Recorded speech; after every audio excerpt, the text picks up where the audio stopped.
Okay, welcome to Fresh Set of Downs. My name is Bruce Badgley, and alongside me there on screen is Mr. EasternPAFootball.com, Dave Micah. Dave, I tell you what, getting to be the best time of the year and just went through state quarterfinal action. Where's the season going? Yeah. Oh, I know. It goes so fast. I mean, I start my 100 player countdown, team previews, you put all that time, you know, 4, 5, 6 months of preseason stuff. The season starts, and then boom, here we are almost, you know, Literally, little we're over a two couple. weeks from Cumberland Valley. Yeah, Less than. it's unbelievable, but yeah, it's getting real interesting now. Now we're down to each class final four. It's you win, you move on, you lose, you're done. So 2 more weeks. All these teams, you got to be 1-0 this week. That's what you got to do. Yeah, absolutely. What is your thoughts have been on how the PIAA has actually, where they put the games? What are your thoughts on that? There's been some interesting choices. Yeah, I mean, this week there was a lot of teams hosting their game. Listen, there's a lot of things that go into Sure. it. Were stadiums available? Were they not? Um, it's just I know some people, especially the District 12 teams like Bonner and Emotep. I mean, they had to drive 3, 4 hours, some of them. Imhotep had to go all the way up to Del Val. I mean, Yeah, yeah. I mean, you're at the bottom of the state near Delaware, and then you got to drive all the way up to almost upstate New York. So, and listen, there's no easy way to get up there. You're heading up 209 on a one-way road, and it is a hike, but it didn't seem to phase them. They got the job done, and now they're one game away from trying to get back to winning a state title. yeah, absolutely. And why don't we just go through, just get right into that and take a look at, obviously some of the top games from last week here. You can see that. Oh, okay, right? Yeah, I can see that. And the first one there, St. Joe Prep over Nazareth. Um, obviously near and dear to your heart because I think you live pretty close to Nazareth there. I mean, what are your thoughts on, St. Joe Prep? We had Tim Roken on last week. I mean, just laser focused are the Hawks. Yeah, I mean, what can you say? It was I think 28-0 within 8 minutes of the game. Again, they just overwhelmed a District 11 team. I think they're 8-0 or 9-0 against District 11. I mean, the only team to win against a District 12 team was Parkland defeating LaSalle on a controversial call. Yeah. When I remember that game, and but yeah, uh, what can you say? I mean, Prep is gearing up to defend that state title, and they move on with a huge win, and now they got CB South. Yeah, exactly right. But I guess, another interesting game too was Strathaven beating Chester, kind of, ending Chester's kind of magical run there for the District 1 5A championship. They were playing on Chester's home field on a Saturday afternoon, exit 6, right where they wanted them. And I tell you what, a lot of credit to Strathaven to coming out with the win there. Yeah, I mean that was a very close game. Strathaven comes out with the 28-20 win. I know Joe covered the game for us, and he kind of focused his article on the offensive line because, they were a big key in that game, and their quarterback, Jake Kitchen, he scored three of the Panthers' four touchdowns, including, what was the game winner in the fourth quarter. He got the 1 yard rushing touchdown.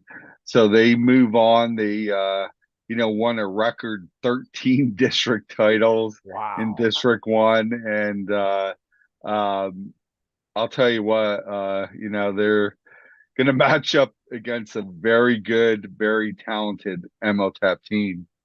Yeah, who took that long bus ride over, up from Philadelphia as far as you can go without going into New York, and beat Del Val and pretty convincingly. And Imhotep, obviously they had that really tough, hard fought battle against Roman to win, District 12. But I think they're kind of showing their colors now. They just look to be on all cylinders, Dave. Yeah, I mean, the first half, listen, it was a close game.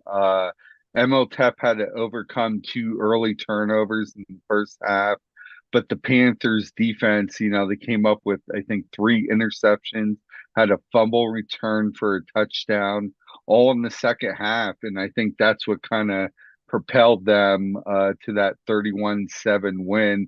But Del Val, for a half, I mean, they hung in there, and the Panthers, their defense has been stout all year.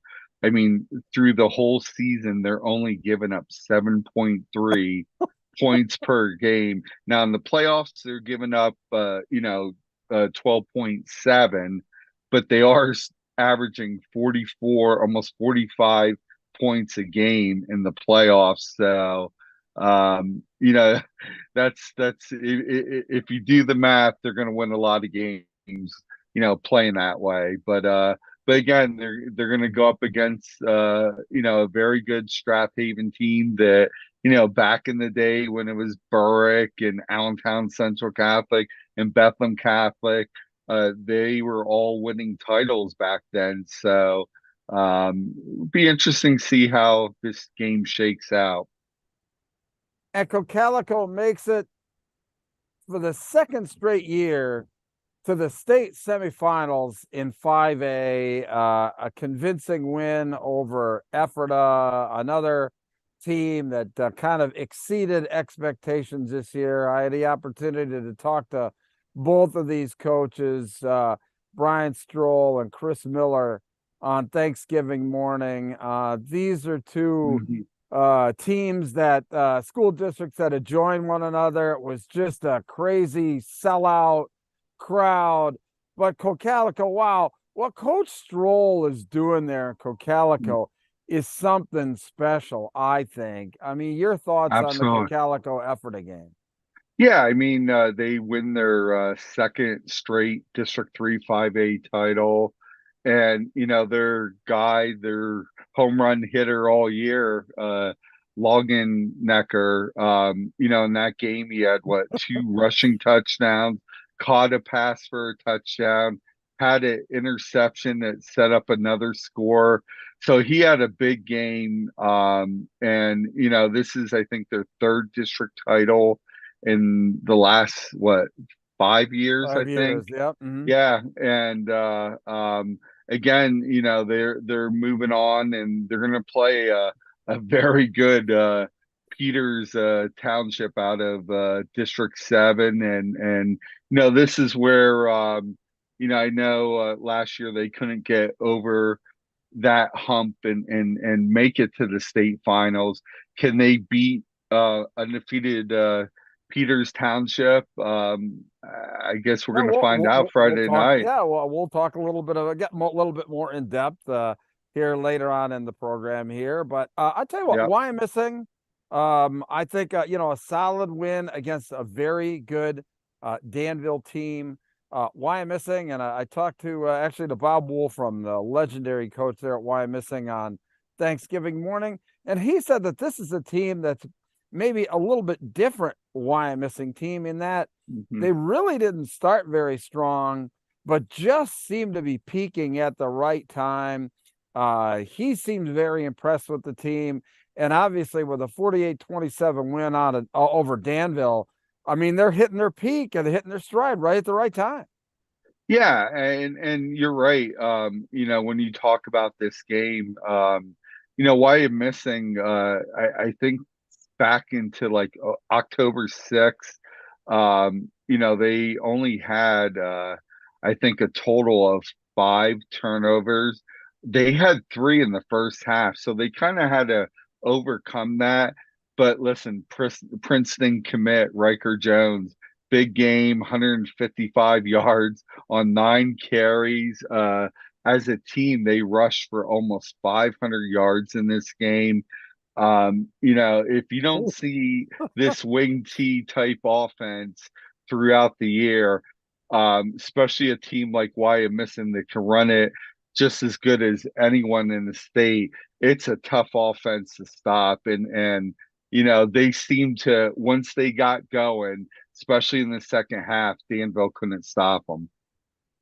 Southern Columbia 18, Bald Eagle 8. Bald Eagle, I tell you what, they gave it everything they had, but the Southern Columbia just keeps motoring, Dave.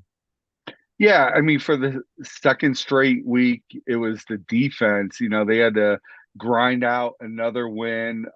Their defense again was stout. I mean, they were unbelievable. They really shut down a very good Bald Eagle team. You say 18-8, their Bald Eagles quarterback, Carson Naga, I think he threw for 185 yards, 28 of 48 passing.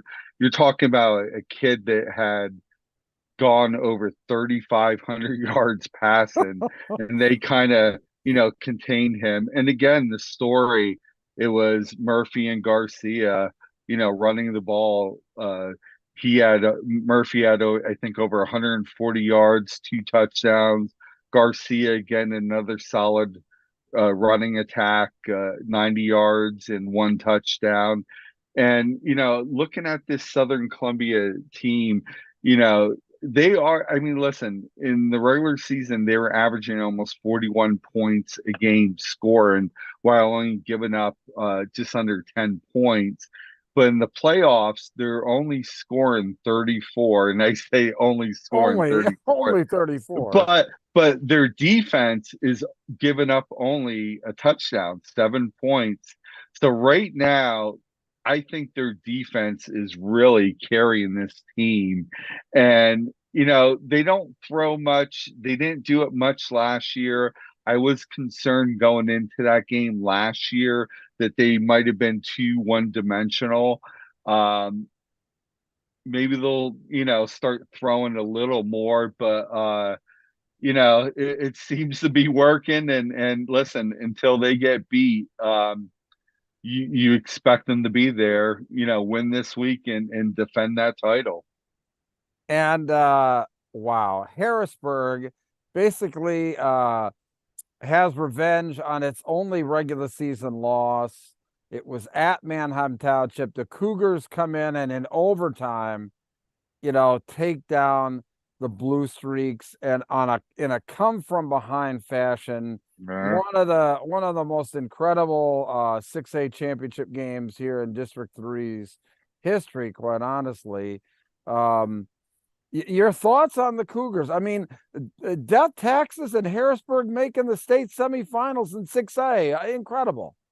It is. And the story of the game was Harrisburg, 22 minutes to go, down 28-7, somehow rallied to tie the game up. And then, listen, the first half, they were held to, I think, under 50 yards rushing. The second half, they ran 164 yards. So they made the adjustments at halftime, and they tied the game up and somehow found a way to win this game. And listen, they're led by their quarterback, Sean Lee Jr. Yeah. I mean, that kid could beat you running and throwing. And I'll tell you what, heartbreaking loss from Manheim Township. Playing at their home stadium, but you got to give Harrisburg a lot of credit. To be down 21 points with 22 minutes to go and somehow find a way to win that game. Well, after already having lost pretty significantly to even Yeah. Manheim Township, earlier in the season, to basically right the ship. And I'll tell you what, Cal Everett, what an incredible job year on year that he does with that team. You touched on CB South. They've got the an unenviable task of going up against St. Joe Prep next week, but they're kind of basking in the glow of a District 1 championship with a big win over Downingtown West. Yeah, I mean, there's running back Anthony, and I apologize if I say his name wrong, Leonard D or something. I'm not sure how you exactly say it, but so I do apologize. But he had another big game rushing for CB South, and you know what? First District 1 title. This is the farthest that this program's ever gone, and now they get the task of trying to knock off a top 10 team in the nation, St. Joe's Prep, who, we talked about earlier, big win against Nazareth. Dallas, a 1-point winner over Bonner. Dallas, every single year just always seems to make it, deep into the tournament. And now they'll be taking on, McDevitt. But Dallas, just a nail biter over Bonner there. Yeah, I mean, that game was back and forth. I happened to tune in a little bit and saw a little bit of it early. And um, again, Bonner scores the first touchdown in overtime. I didn't see what happened, but apparently they got penalized for celebrating the Oh, touchdown. Moved back, missed the extra point. Dallas scores, kicks the extra point. They move on, and now we'll face the defending state champs, Bishop McDevitt. that was the game that I broadcast for Penn Live. McDevitt somehow came out with a 23-17 win there. The game was 8-7 at the end of the first quarter, and McDevitt Yeah. had yet to score a point on offense. Wow. And Manheim Central just did a great job hanging in there. But McDevitt, they are so if you just give them just a little inch, they're going to take a mile. And in the fourth quarter, within a matter of 1 minute, they scored 14 points off turnovers to beat Manheim Central. Yeah. Got your heart just goes out Oh, to the Barons. But from a McDevitt standpoint, I tell you what, they just pounced on every opportunity that Manheim Central gave them and took advantage of it. And now they're moving on to play Dallas. I still can't believe McDevitt won that game. yeah. I mean, I was following on Twitter. I know you were broadcasting. You were there. Wow. I mean, it just seemed like they were dead in the water, and all of a sudden they just got, like you said, you give them just that little inch, and they took it a mile, and they just found a way to win. You know what? Sometimes it's not always going to be pretty, and it may be ugly at times, but a win is a win. They move on, and they're going to play District 2 champ Dallas, which it'll be an interesting game. I know Yeah. last year, McDevitt, I was at this game. They played Crestwood, and really shut them down. But this Dallas team, listen, their coach does a tremendous job. This is a guy who has coached college. He's going to have that team prepared the best he could do. And it'll be an interesting matchup. I think McDevitt, after the little scare this week, I think they're looking to, get that engine going and show what they're made of. I know Coach Wechter. I mean, he's got a lot of teaching points here. Going film study here, this week. Mannheim Yeah, Central really gave, the best game that McDevitt had really since a loss in the first game of last season. So yeah, that's how long it's been. One game that I want to talk about that's not really appearing on the screen there, but Steel High went up the Lackawanna Trail, a battle of two undefeated teams. And Steel High comes away with the win, but that's a team, I'll be honest with you, they haven't been given any favors by the PIAA. I mean, they haven't even been close to their home field. nah, The entire postseason, they have basically. I would like to know how many miles their bus drivers logged here this postseason, because they've been all over the place. You know what? Hasn't affected them at all. They've played very well and come away with a convincing win over Lackawanna Trail. Your thoughts on that game? yeah. It's I guess the Steel High Road Show, and they go up and play in District Two. Now that I think this week they're out in Shamokin. But A yeah, little I mean, closer to home, but little closer, but Irby, again, finished with 337 yards, 4 touchdowns, also rushed for a score. They had 534 yards of total offense. And listen, these were probably arguably the two best teams in single A in Eastern PA. And this is another team we've talked about it week in and week out that, this is a team that has won a state title, won, two state titles and looking to win three in the last 4 a years. real generational team, literally, because of Coach Irby's sons really anchoring the team. And it seems to be that way in single A. You had Southern Columbia do those runs. Steel High's done it a few times. Out west, Clariton has had their runs. So it seems that you get that Bishop one team. Guilfoyle. Yeah, Bishop Guilfoyle, who's now up in, I think, 2A. You're right. So these programs, it seems like you get that one program of a young team, very talented, and they're going to make a run for not just 1 year, but several years.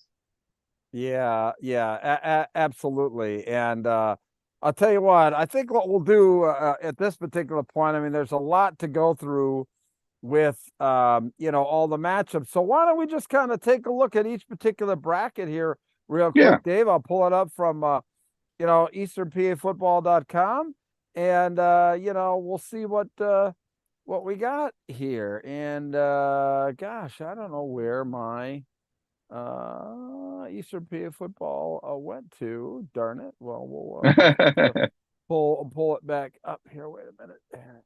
Yep, all the brackets are on the main page there. So Yeah, they are. Absolutely. I'm going to get to the here we go, playoff brackets. And let's get back to my broadcast here. And all right. And here we go. So now you can see that looks familiar to you, doesn't it? yeah, yeah. All So right. click on single Yeah. A.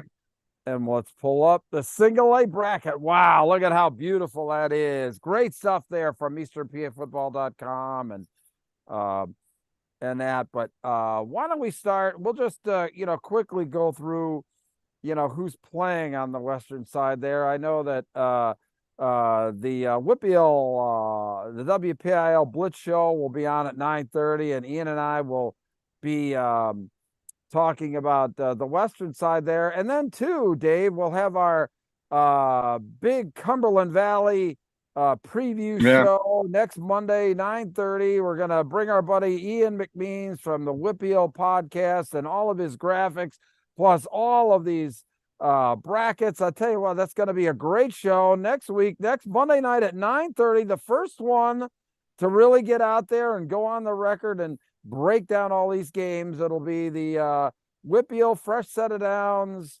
Cumberland Valley preview next Monday at 9:30. So but on the eastern side of the bracket, gosh, South Williamsport, nobody's Yeah. really been talking about them, but boy, they have really gone through the juggernaut here, and a shutout win to have them, playing Steel High. Yeah, I mean, before that game, they kind of avenged both their losses, defeating Canton and Muncie. Right. This is a team that, a lot of people thought it might have been either Canton or Muncie coming out of that bracket. But hey, South Williamsport playing their arguably best football right now. And you know what? They're going to probably run the ball a lot more, rely on their defense, try to slow down, steal high if they can, but no team has done it yet. Um, Listen, this will be a good game, but I think guys like Kistner, uh, uh, he had, I think, over 120 yards, 2 touchdowns for South Williamsport. They need to run the ball, control the clock, keep that tremendous offense off the field, and try to get turnovers. But in this game, you got to favor, I think, Steel High in this game. Yeah, absolutely. And western side of the bracket is filled here on 2A. With quite honestly an unexpected win, maybe, I don't know, by Westinghouse, over a Farrell. But boy, on the eastern side here, Dunmore and Southern Columbia locking horns, Dave. I mean, what do you think about this matchup? Oh my. Yeah, I mean, this is a matchup that's happened more than once. And but what's interesting is, this scoring statistics. So Dunmore is giving up 19 points in the playoffs while scoring 36. And we talked about Southern Columbia's defense. So for Southern, if they could score, which they're gonna score, I think their defense, if they could slow down that Dunmore offense, again, you like Southern in this game, but Dunmore, I think, will give them a good game. This could be 3 weeks in a row of a hard fought battle. But Southern Columbia, listen, they've been there, they've done it. These kids are expected to get to the state championship title and win it. And, for them, they're one win away from, getting to where they need to be. So this will be, I think, first half a good game, but look for Southern to make adjustments and win this game and move on. Yeah, I can't disagree with you as well. I think Southern, quite honestly, is maybe maybe the maybe the somebody who's the most highly favored in their matchup of all of, I think, the Eastern Now, game. before we talk AAA, we have to. Now, I know you're going to talk, later about the West, but you have to give the story of this tournament's been Beaver Falls, a Yeah. 10th seed, knocking off all those top seeds, you know, beating the number one seed, Steel Valley, 14-12. It's just amazing that how they've done it. My hat's off to that program.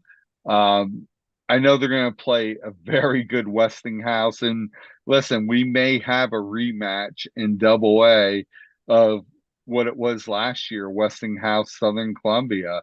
But I think this Beaver Falls team will have something to say. But I just wanted to mention them because Yeah, I mean, what an incredible, a 10th seed that came out of that bracket.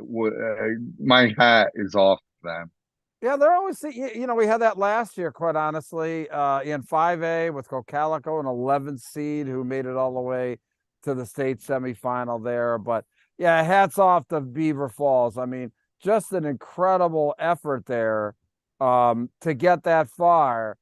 And it doesn't get any easier. And here in 3A, Hmm. my oh my, on the western side there, Bell Vernon, even though they show 3 losses, it was all really against higher classification opponents, Yeah. Yeah. I and mean, and they're led by, their senior Penn State recruit, Martin. And, I think in that game he had, I think only 70 yards rushing, but, they really didn't need to utilize him that much in that game. And Bell Vernon, defending state champs, and, their team that, another, team that won it last year that has a shot to go back and win, or go back and defend their state title. And I'm sure Hickory will have a lot to do with that. But we'll find out more when we'll see who comes out this week, and we could talk a little more about those programs.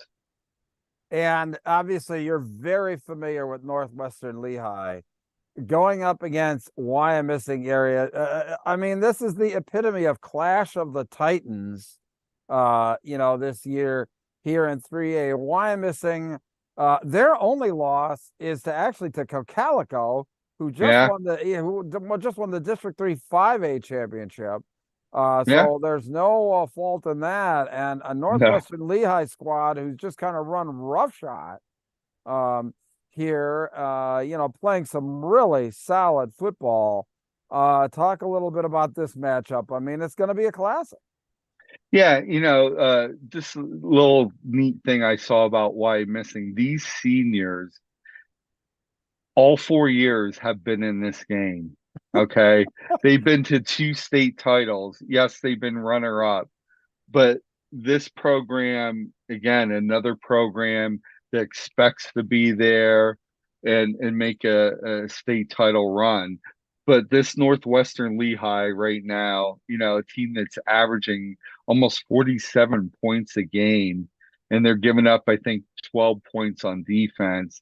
But listen, they're going to be led by their running back, Dalton Clymer. He's the guy, he's their workhorse. He's the guy that, they're going to give him the ball in crucial situations. Sean Lay, quarterback, last week, I think it was 8 of 11, about 115 yards passing. He complements their running attack. So you just can't key on that. And, their top receivers, probably Hildebrand. He's a guy that can make the big plays when needed. So this is power on power, because what I'm looking at is, and we've talked about it, Northwestern Lehigh, their strength, offensive line, defensive line. So the key matchup to me is going to be Wyomissing's running attack versus Northwestern's defensive line. Because listen, Scranton Prep early in the game had success running. I think the Tigers made the adjustment, shut them down, went on to score 27 unanswered points to defeat Scranton Prep 27-6. So, listen, the one advantage for Wyomissing, Northwestern Lehigh really hasn't seen this type of offense all year. And, again, we touched on it's a tough offense to defend when you don't see it that much. I give Wyomissing a slight edge, but could this be the year that District 11 finally cracks and Yeah. gets through and gets to a state title game? We're going to find out Friday night at Kutztown University. That's the story. That's the story, I think, in this game is can the District 11 team get the monkey off District 11's back? And Yeah, it has been such a drought. it And that, really has. but talking about why I'm missing, the one thing that people haven't really talked about why I'm missing this year is the fact that they really have some athletes and young athletes on this team that, have developed over the year and just complement one another very well, not only on offensive, but defensively too. Now, I think the fact that Northwestern Lehigh being a running team, I think is beneficial to them. Wyoming's had some difficulty in stopping the run here this year. So I think that plays into Northwestern Lehigh's strength. But I can tell you one thing, it is going to depend on who is going to impose their will early. Hmm. Who is going to get on top early in this game, I think is going to say a lot on who's going to come out to be the winner in this one. But it's going to be a classic, Dave, that's for sure. It really is. It's just really power on power, and it might come down to who makes the mistake and who could capitalize on that mistake. Might be the difference in this game, but we're going to know early how the Tigers do trying to defend that why missing offense that put up almost 500 yards rushing last week. Yeah, absolutely. And in 4A, boy, I'll tell you what, Aliquippa, another Whitfield championship. They're playing Selinsgrove. And, what an intriguing matchup that is. Obviously Aliquippa with, with all of the accolades and Mm. all of the history there. Selinsgrove really on a run, like a magical year for them. I just worry about the fact of whether or not they still have enough emotions left in the tank. And whether they're going to have enough to get by, and the physicality of Aliquippa, Dave. Yeah, I mean, you look at this bracket, you have Aliquippa on one side, you have McDevitt on the other, two teams that have the last 2 years been in the state finals and both have won state titles. I know both programs would love to get back there, but you're right. Listen, this Selinsgrove team, they're led by their running back, record breaking Tucker Teets, a kid that had 3 touchdowns last week. They blow out Juniana 44-14 at home. Teets, I think, also returned a kickoff in that game. This is a guy that needs to have a big game against a very good Aliquippa team. Aliquippa, they're what, single A size level, double A size level. Yeah, Um, playing and all the they, way up. yeah, and they play up, 2, 3 classes. I give them credit because they easily could have stayed down lower and won multiple state titles.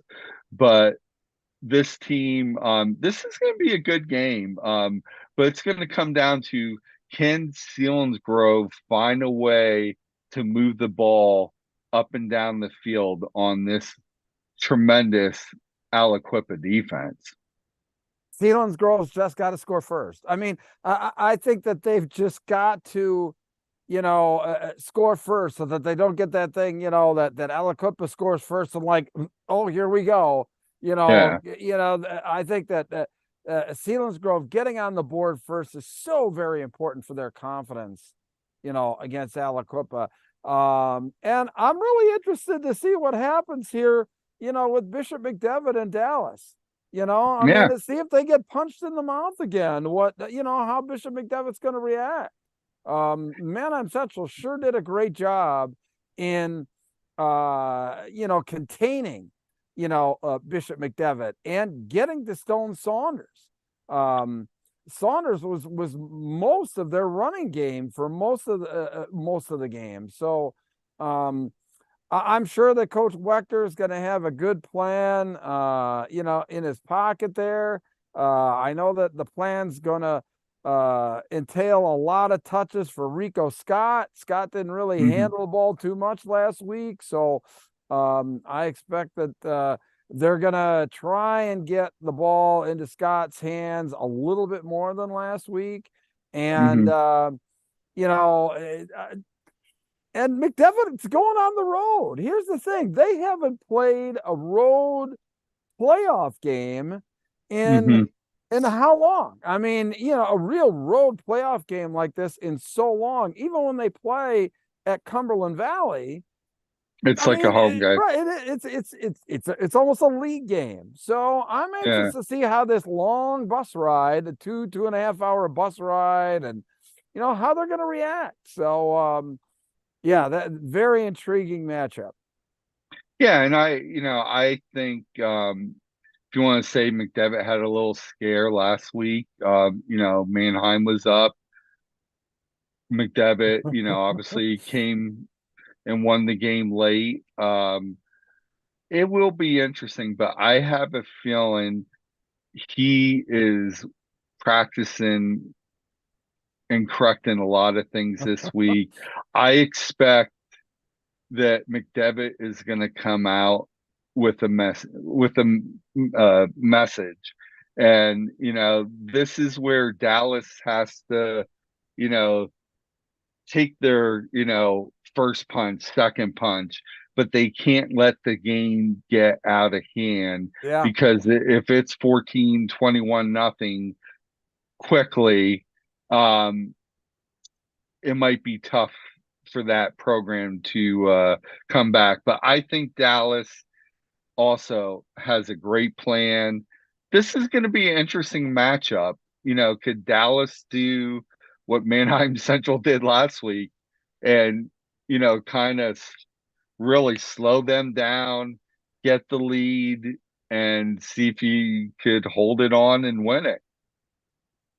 Yeah, that's the great part. So many stories here, and moving on to 5A, and just the gargantuan matchups that are facing us here. Up in historically at Mansion Park, the graveyard of District 3, Mansion Park. Yeah, They haven't fared too well against the Whitfield over the last few years. nah, Uh, and that, but Cocalico, I tell you what, they're on a mission. Um, Brian Stroll and that group, they're on a mission this year. Peters Township, they've never been here before. Okay. I mean, so, you know, Cocalico, man, I'll tell you what, don't let them get out in front early, and I think that's another key to the game there too. If Cocalico can get out in front, Peters Township, never having been here before, but yet battle tested. I mean, really dispatching Cathedral Prep pretty handily, 33-14. Um, yeah, it's going to be one whale of a game up there at Mansion Park, Dave. What do you think? yeah. Listen, you are 100% right. Could District 3 beat District 7? Yeah. It's always, it comes down to this game, not only for this game, 6A. Obviously, District 3's had a little bit better success at the 6A level, but I think Calico learned a lot from last year and they could take that into this game. And I think, last year for some of those kids, it was a lot, it was new. Well, right. It was And all new. yeah, and this year, they have that experience. Not to say they could be totally relaxed, but they could be more relaxed because even if that team gets up on them, they don't need to panic. They just need to play their game. I expect a much better game this time around, but you have to almost favor Peters Township in this game. But I would not be shocked if Calico somehow finds a way to win this game. Yeah, and you touched on it there. Cocalico, I mean, they've been here before. These guys, obviously the guys that were on this team last year, they made this bus ride. They've dressed in that locker room. They know what the pregame is. They know what Mansion Park looks like and smells like and tastes like. And I think that's going to go a long way in determining a winner of this game. The experience of the game. It has been a long time. I think, well, I guess the last one to do it was Governor Mifflin. That they went to. No, I take that back. They didn't go back to back. So I'll tell you what, Cocalico's done something here in District 3 that a 5A team hasn't done in quite some time, which is Yeah, get to the state semifinals in two consecutive year. years. Yeah, two So years in a row. and Coach Stroll, I tell you what, man, I'm talking to him Thanksgiving. He was all business. Hmm. So a lot on his mind there. And then obviously on the flip side there, we got the District 12 and the District 1 champ. Yeah. Imhotep Charter, that's a team that's been on a mission all year, all business. They're one game away from getting back to the state championship. Dave, what do you think about that matchup there between Imhotep and Strathaven? Yeah, I mean, I like this matchup. Strathaven, it's been a while since they've been here. Going up against a very good MLTEP team that is determined to get back there and finish the job. That's their ultimate goal. And I kind of like MLTEP in this game. Strathaven, a great program. Again, their line is going to have to be a key like last week. They need to control this ball and finish drives. But I just think MLTEP, if I had to pick a team favorite, I would say you got to give MLTEP the edge in this one. And I think playing at a classic venue like Coatesville there too, I think that's just, it's just like way too perfect for a game like this. And but Imhotep's been on a mission. They've been all business all year. I mean, I'm even talking with seeing the team and Coach Yeah. Devin Johnson up at like 7-on-7 at Penn State in the spring. I mean, they've been dialed in for months. I hope they got the emotion left of the tank. I bet you they do. And I wouldn't want to be standing, in their way. That's for sure. And then obviously in 6A, it is just wow. North Allegheny and Harrisburg. That is Harrisburg defeated State College to get to the state championship game last year.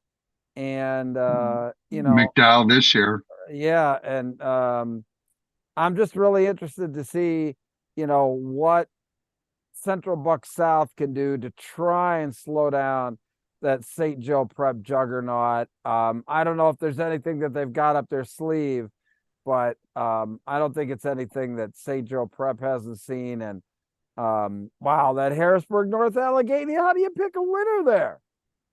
Yeah, I mean, the only thing is going into this game, do you think Harrisburg, emotional win? Will they, not to say they're going to have a letdown, but, listen, these are high school kids, 15, 18-year-old kids. It was a very big emotional win.